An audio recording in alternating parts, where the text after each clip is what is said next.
Hey everybody, Joseph Estrada here. Welcome to Real Talk. I'm here with my brother, Rudy Rayo. and our other brother, Jonathan Casaus. All right, so we're excited. This is the first time we've had our brother Jonathan on with us today, and thank you, bro. Thank you for coming out. Well, thank you for having me. Yeah, we appreciate that. And today's topic was motivated by something that we're doing tonight. We're actually having our second annual car show for the Growing the Community Foundation. Mm-hmm. So we're really excited about that. I think we have somewhere around 30 or 40 cars from what I understand that are going to be there. Sometimes we get people that haven't signed up that just show up. Mm-hmm. So it's going to be a great turnout. It's going to be at Active Church parking lot from 5 to 8 p.m. this evening. Very exciting.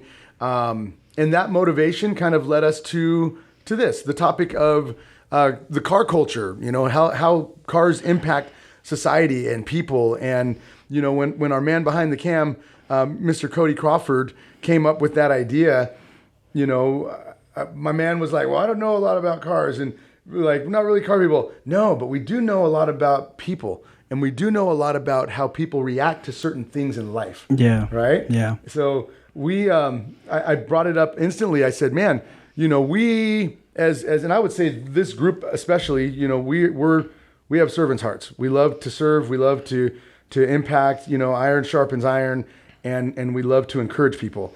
There's no better feeling than, and imagine, because you guys both do this. You guys both build people up. We do. You love on people and you encourage people. Mm-hmm. Imagine being in a vehicle, driving down the street and not even having to say a word, and you look over and they're just smiling. Big smile. Ear to ear. Gleam. And they're encouraged. They're bringing back memories. It's nostalgic. Mm-hmm. There's so much that takes place. That's something that I got to experience when we got the 72 VW bus. It's beautiful. Remember when we brought it down from Orange County to here, and it was like, that was a trip on in itself. Like, I was in your car driving and think 45 to 50 miles an hour on the slow lane. People honking, get out of the way. And I'm like, I'm with that bus. It was slow. Now, funny thing is, they weren't honking at me. No, they were honking at me. They were waving at me, but honking at him. He was behind me. But once they got next to me, they were like honking and waving, all happy. So it's funny how it shifted the mind, like instantly. I remember when I was in high school and even in early college, that was one of the vehicles that I always kind of, in the back of my mind, dreamt. I said, hey, if I ever have some extra money, I want to pick one of those up. And there's a few of those little quirky cars that I kind of always had an eye on. Yes. But they're just unique. You don't see them often, but at the same time, they're just fun little vehicles, and they're unique. And like you said, you see them, and you're like, hey, look at that. And it draws your attention. I remember growing up in high school, again, one of those things that I always wanted was an international scout. Oh, and wow. And I wanted one. Never got one, but hey, you never know. Yeah, right? Absolutely. I talk to my kids about it, and they're like, what is that, Dad?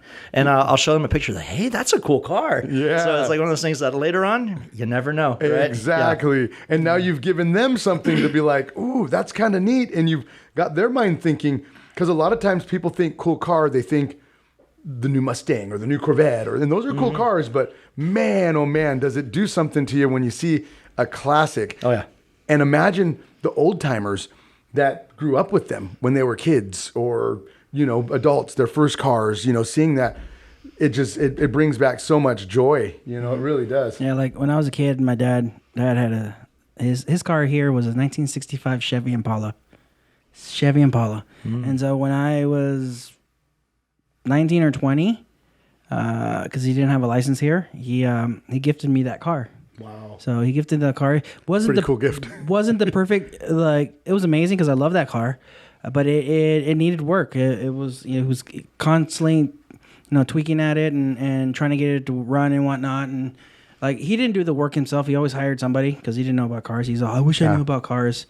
And so when he gave it to me, the car just wasn't running very well. It was kind of like on his last limb. So he had a friend come in, replace the carburetor, but he did a Mickey Mouse job on it. And so that day he said, it's fine. Just go to the hardware store or to the automotive store and just pick this part up. I forgot what it was. And I'm like, am I cool to drive the car? He goes, yeah, you're fine. So I drove the car. 5 minutes later, that car was on fire. Oh man. So what happened was the fuel line, I think, to the carburetor came loose, and fuel went all over the manifold, and it exploded. Oh wow. Yeah, so I was like driving, and I remember this lady's like, "Your car's on fire!"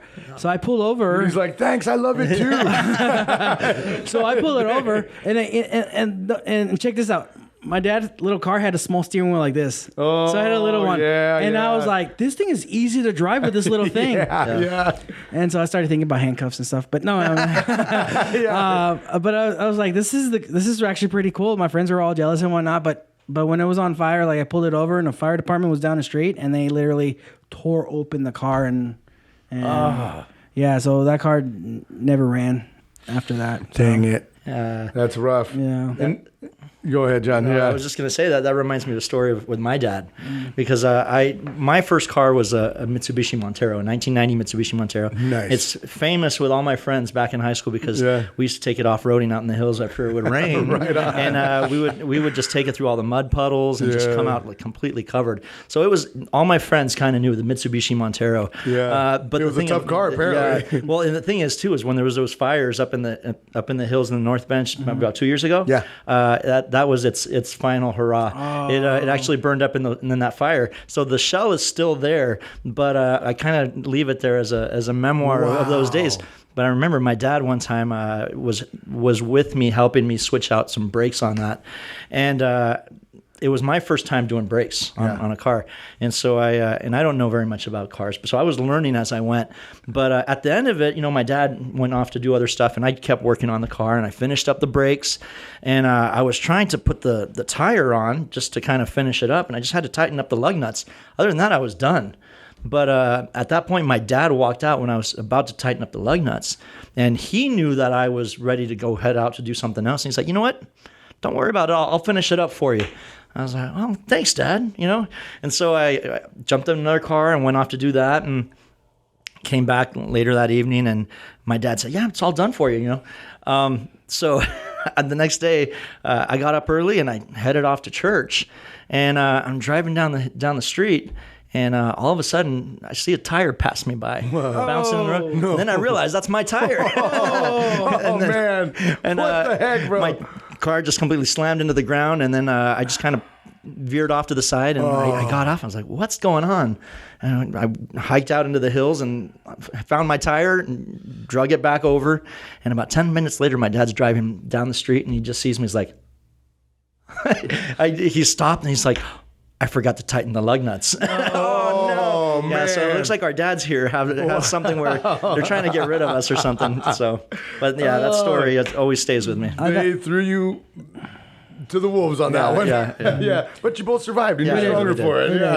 We did. But I missed that car. That was a fun car to drive. Yeah. You were reminded of it the other day, huh? Yeah. When we were cruising? We were cruising. Yeah, your 69, because it was a boat. We're driving his boat. 69 Cadillac. Yeah. Yeah, that'll be at the car show tonight. Yeah. Oh, wow. So if you guys are interested in buying, it'll be at the car show. That one's actually for sale.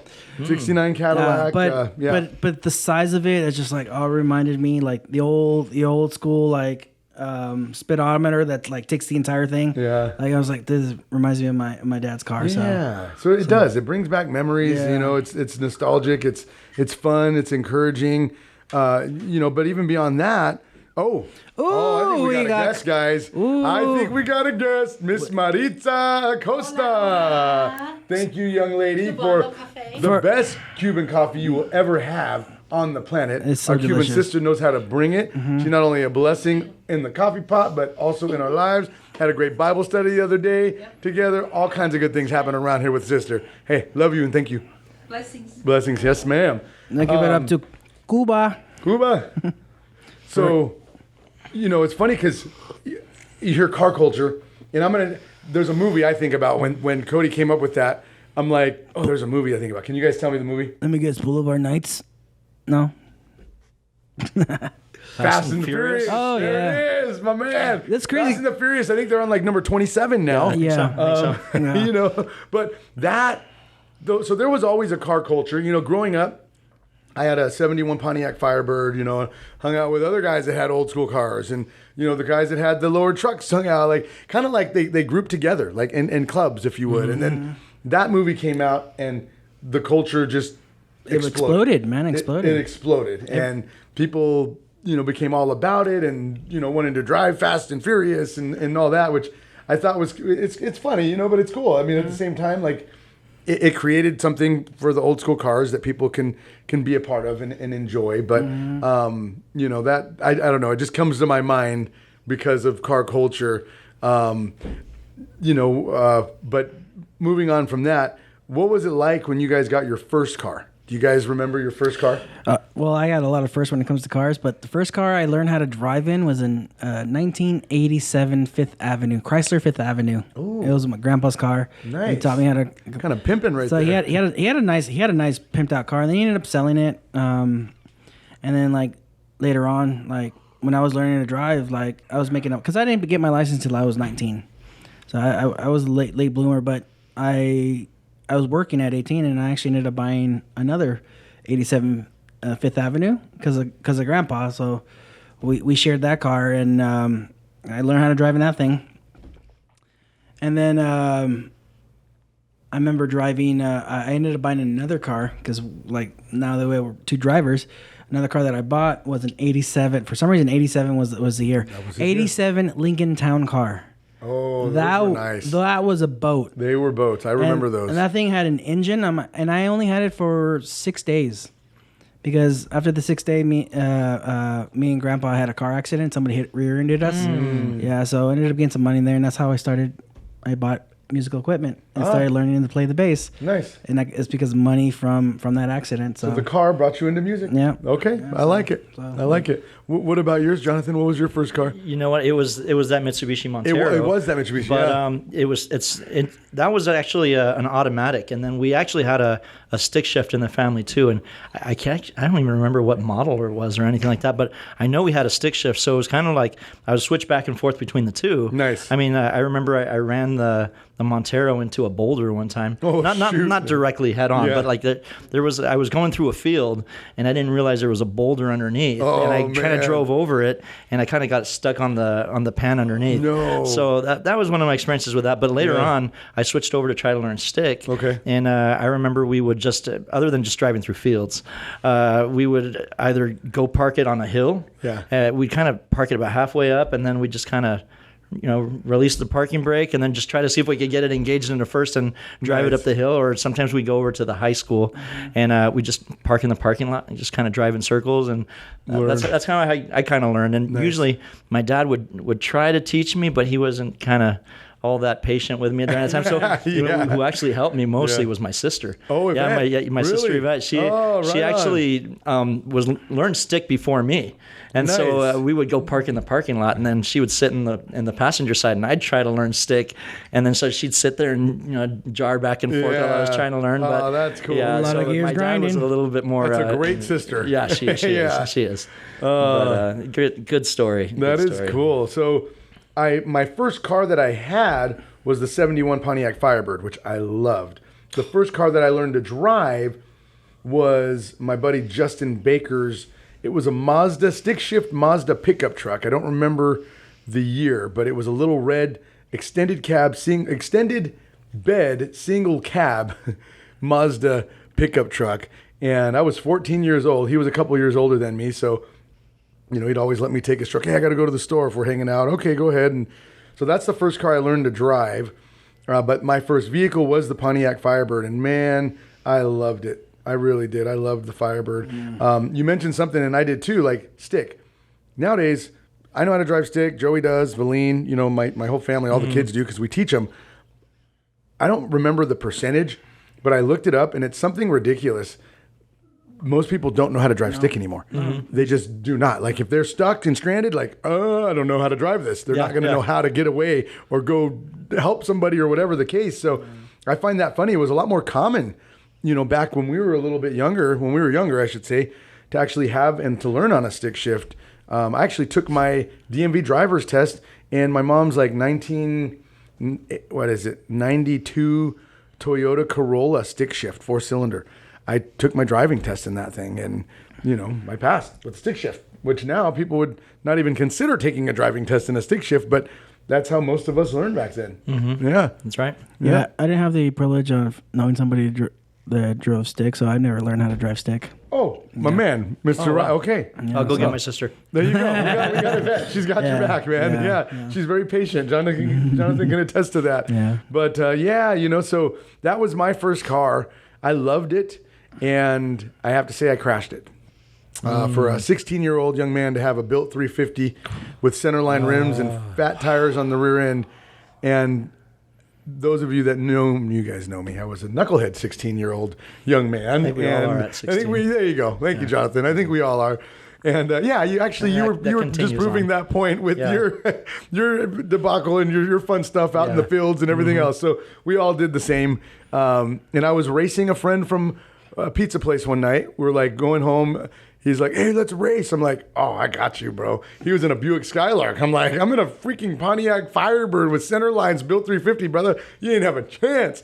Well, we go, and sure enough, I hit the corner, and I'm like sliding fast and furious, like, yeah, looking at him, passing him like this on the inside turn, like, ha ha. And then I'm sliding, and I keep sliding. And then you just watch you keep going. And I keep sliding. And I'm like, oh, no. Then I go from sliding to all of a sudden catching. Oh. And I catch facing a pole, and boom, right into a pole.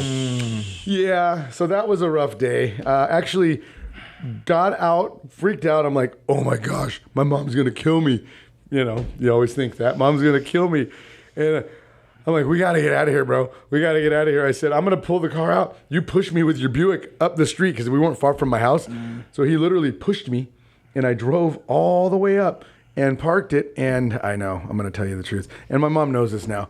She's like, what happened? And I'm like, I was leaving, and as I'm walking or driving out, Mom, this guy was robbing the liquor store.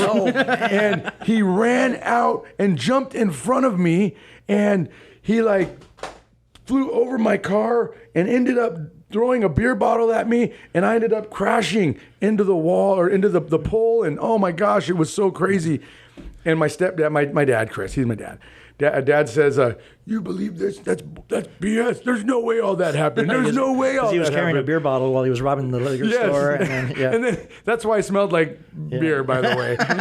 Because that guy threw beer at me when he tried to jump over my car after robbing the liquor store. And the beer, it went in my window and hit me, so I smelled like alcohol. That's why. I wasn't drinking. I was a good kid. So that day, from then on, my dad, Chris, was like, Teresa, that's BS. I can't believe you believe him. My mom loved me so much and wanted to believe me so bad. I did end up telling her the truth eventually. Mom, I love you. And that's just one of many. She's a great woman. But that was last week, by the way. That was last week. No, it was not. It was not. Yeah. But no, it's just, it's, some people are not ready for certain things. Really. And I was not ready for that car. Yeah. As much as I love it, now I would be fine. I mean, I have my new car outside that is faster than that one ever was. Mm-hmm. And my wife says, you drive this car like an old man. I said, yeah, because I respect it. I'm at a different place in my life. Mm-hmm. And at 16 years old, I was not in the right place to have a built 350, 71 Pontiac Firebird, as cool as I thought it was. Yeah. I remember when I bought my first new car. It was 2002 Chevy Cavalier. It was a race edition model. Oh. Yeah, so that thing, they souped this one. You had to race it. It wasn't your fault. And the thing is, this thing had so much torque that this thing, you put the foot, you just put the gas and it just takes off. Yeah. Nice. It was fast, and nice. It didn't look like a raced out. It just looked like a regular Cavalier with nice rims and a body kit on it. And that's how Chevy designed it. But I would always have these cars pull up to me, because this is around the Fast and Furious stage where you have Acuras and other cars and Volkswagens pull up to you and they want to race, and I'm like, shoot. It wasn't his fault, John. Yeah, it wasn't. I was challenged, and at that age, you're like, you're not going to back down. You're not going to back down. I can't back down. Lights go off, and my car would take off. My car would take in a pod right here. My car would just take off, and I'm like. My car would just take off. It wasn't my fault. Right? I had something called a sleeper, so it didn't look fast, but it was fast. Yeah, the sleeper. That's awesome. So I actually got hit up by a couple friends who were in car clubs or whatnot to hey, why don't you join our club? Your car it was fast. It was fast. Cool car, yeah. Yeah, I ended up getting stolen. So Oh. yeah, I ended up Apparently it getting was stolen. fast and somebody wanted it. Somebody stole it. So yeah, and then they wrecked it, and So you found it at some point. it's probably in Vegas somewhere. So yeah. Wow. But yeah, that's what happened. So never drove that car again. But what I'm saying is, like, when I was in my 20s, early 20s, and I pushed the buck. Like, I drove fast, and sometimes I got a little careless and realized I wasn't ready for it either. Yeah. Like young men, like under the age of 24, should not be driving fast cars. Yeah. I mean, it's just, it is what it is. You wonder why insurance rates are Yeah. higher for that age group. There's a reason. You're right. That's a great point, man. It's not just, I mean, we all know insurance is insurance, but there's a reason for that, right? There is. Yeah, I mean, it's great, just being able to think back of our first cars and our experiences and times with our family, fathers, helping us with the cars, things like that. That's pretty cool. Tonight at the car show, like I said before, it starts at 5:00 from 5 to 8. I know we'll be there. Are you guys going to be able to make it out? You got right the whole gang on? going. Oh, that's beautiful. Yeah. So yeah, I mean, we're going to go out. We're going to look at some beautiful cars. We're going to eat. We're going to raise money for the foundation and, help kids go to that next stage of their life, and, the scholarship fund is not, and this is the thing, we're not sure how much we're going to have by the end of the year when it's time to give the scholarship funds, we're working on that with the show. We have other systems, our 777 that's also bringing in through Family Tree to donate back as well. But, the goal at the end of the day, and I don't know if I've shared this with you guys, but what we want to do is the students at Yucaipa High School that we're going to be offering these scholarships to, the requirement for them to be a part of this scholarship is to go out and donate 5 hours, just 5 hours of their time to charity. They can pick any charitable organization in the area. There's YAPS, there's other churches, there's, Feeding America. There's all kinds of different opportunities in our local community right here. We want them to go give 5 hours of their time serving and giving back, and then write a 1-page essay on what it meant to them and what they received from it and what they were able to learn in that process. And when they do that, they'll apply for the scholarship. The thing is, if we get 10, we divide it up. We might have to pick. It just really depends. We'll come together as a board to determine how much each scholarship will be. I know Joey got a $500 scholarship last year when he graduated from an engineering company, for future engineers. And he was going to engineering school. And, it wasn't a ton, but it helped. Every bit. Yeah, it really did. It helped pay for books and things like that. And I can see this happening. Like right now, we're going to be, first year help, students from Yucaipa, but eventually branching out to like the next other high schools like Beaumont, Redlands, like in the area, and just kind of branch that out. And I can see it happening. And the ultimate goal, you guys, is to show the youth what it means to have a servant's heart. Yeah. To serve and to give, and so many times in society, people are about receiving and taking and getting theirs. However you want to say it. But what they don't realize is you receive so much more fulfillment, joy, encouragement, everything that you're looking for to grab for yourself.